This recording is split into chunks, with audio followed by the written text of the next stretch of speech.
why is it that anger can't happen if I'm present? Because I'm attached to it right now. But anyway, but it is true. I mean, if you are present, if you're here, you're constantly, like you said, transforming to what is present in front of you. So it makes sense. Anger, then I kind of came to rationalize it as like anger um, is almost like a reaction based on an attachment that you had to the comfort or whatever it is, and that is a past thing. So Mm-hmm. you're not present. That's Mm-hmm. how I thought.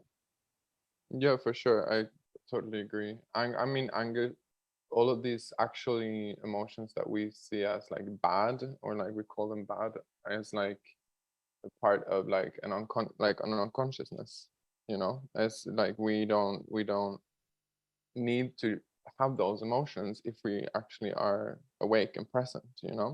That's like you were saying, it's just a reaction on our internal conversation or attachment to our mind and our whatever it is. um I've had moments when I've felt my anger arising within me, like I've felt like me, and like in that moment I just like closed my eyes and I felt the anger, and I was just with the rising of it, and I could feel it slowly drifting off. Like it didn't like explode, you know, it didn't like come to surface, it didn't fruit. And that was such a powerful experience when I really realized, like, okay, I don't need, these emotions are not necessary if I'm there with them. If I don't um, jump on the train of the anger, rather instead just being fully with the sensation of it, it actually just dissolves.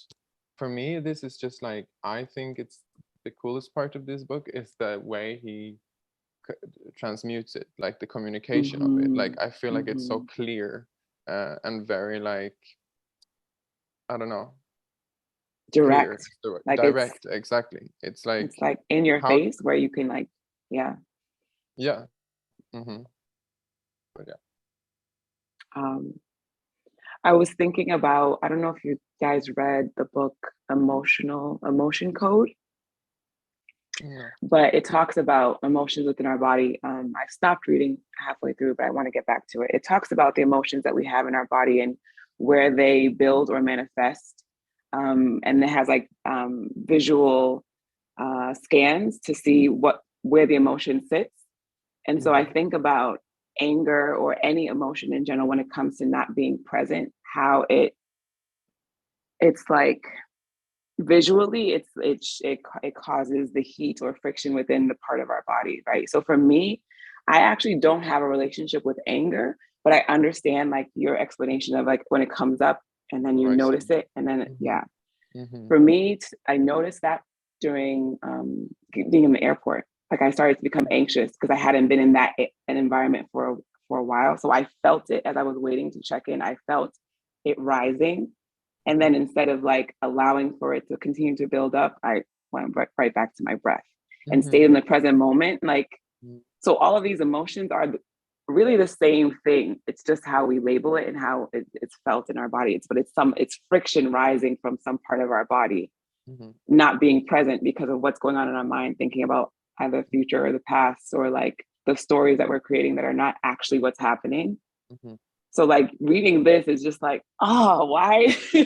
Like it's so clear Mm-hmm. um, that it makes it seem like it's so simple to Mm-hmm. change. Mm-hmm. You know what I mean? Like, oh no, I don't want to. I want to be in the present moment. So now I can be aware of it and just continue to like work towards being present as much as possible. Mm-hmm. I love his words. I really do. It's like Um, simple in the sense of like what you have to do, but it's not easy. It's really Mm-hmm. hard. it's Mm-hmm. not. Mm-hmm. Yeah, Mm-hmm. yeah. Yeah, but And he would also say cheering that yourself and like, go ahead. yeah, like how, like it is not simple because we've been there for so many millions of lifetimes. Like it's so ingrained in our being, like not being present, that it takes a long time to actually master.